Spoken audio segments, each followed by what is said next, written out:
Welcome to HPC News Bytes, a weekly show about important news in the world of supercomputing, AI, and other advanced technologies. Hi, everyone. Welcome to HPC News Bytes. I'm Doug Black. Hi, Shaheen. Chips are in the news, as they are nearly every week. There's a positive report from a Taiwanese publication called money.udn that TSMC's Arizona advanced chip plant is, quote, sprinting towards trial production this month and aims to go into full production by year's end or the first half of 2025. Also, the Dutch government has sweetened the pot for chip manufacturing equipment maker ASML, which had threatened to explore a move to other countries. But now the Netherlands government will spend nearly $3 billion to strengthen the business climate in the region where ASML is located. And finally, Intel released financial numbers for its Foundry business, the expansion of which CEO Pat Gelsinger says will be a big part of their strategy moving forward. But the numbers, as of now, are not stellar. A loss of nearly $7 billion last year, and Gelsinger says it won't break even for another 3 years. ASML, of course, is the only company in the world that makes EUV and high-NA EUV machines that are needed for high-end chips from TSMC, Samsung, and Intel.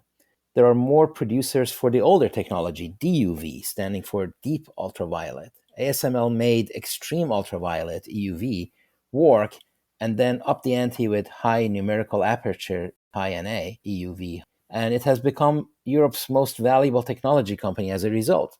It makes sense for the Dutch and EU governments to make sure they maintain the lead. When you see the global competitive environment with governments pouring hundreds of billions of dollars to boost their home team, and the importance of chips for national security, and the fact that the home team in the US is playing catch-up, then you have renewed appreciation for the context. The message is you cannot entrust a must-have, like national security, to markets even when they are operating efficiently, let alone when your competition is investing heavily. Intel is pushing hard and meeting milestones and needs all our support with a realistic, holistic, and long-term view. Staying with chips, we mentioned the new word CoWoS, C-O-W-O-S, some time ago and expected to hear it more often. Well, we have. TSMC has increased its investment and ordered additional equipment as it builds more CoWoS capability, which signals growing demand and importance of packaging technology. CoWoS, by the way, stands for chip on wafer on substrate. It is a so-called 2.5D packaging technology that puts multiple chiplets next to each other, each bonding via micro bumps with a large interconnect layer below. That's called a silicon interposer. That's the chip on wafer part. The WoS part is thinning the interposer layer to expose connections to the package substrate layer below and further treat it until it is ready to bond. That forms the chips that we see with a ball grid array underneath, ready to connect to the circuit board. Other packaging technologies you might have heard are InfoPop, standing for Integrated Fan-Out Package on Package, is a wafer-level system integration technology that Apple uses in most of its products, and SOIC, which stands for Small Outline Integrated Circuit, which is an industry standard for low-cost solutions and many applications. Yeah, part of this is TSMC's plan to develop what they call their Advanced Backend Fab 7, the sixth such plant to go online in August 2025 in southern Taiwan. This will increase the production for GPUs to 32,000 wafers per month by the end of 2024 and 44,000 a month by the end of 2025.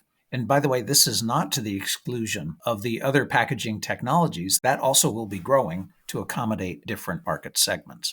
Shaheen, it seems the rate of change, innovation, and resulting chip performance keeps going through the roof. If we accept as a sort of Moore's Law corollary that in the end we're talking about the doubling of system performance every 18 months, then the contributions of GPUs and chiplets and CoWoS is driving performance improvement at really an incredible rate.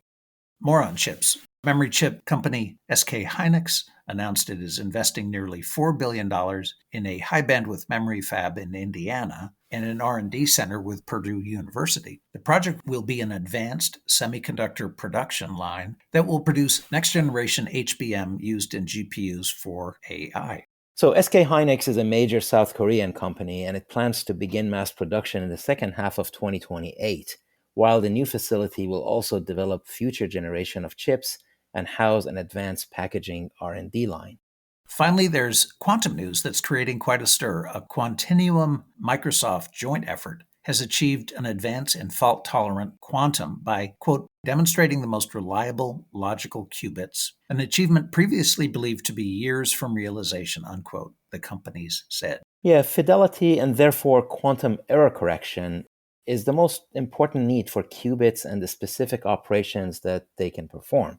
Late last year, there was a major advance by QEra and Harvard, and this new result ups the ante. They've demonstrated error rates that are 800 times lower than corresponding physical error rates and created enough redundant qubits to form 4 logical qubits, which lets them run 14,000 error-free instances of a quantum circuit. So, on the one hand, this is very big progress, but on the other, you're still talking very few qubits.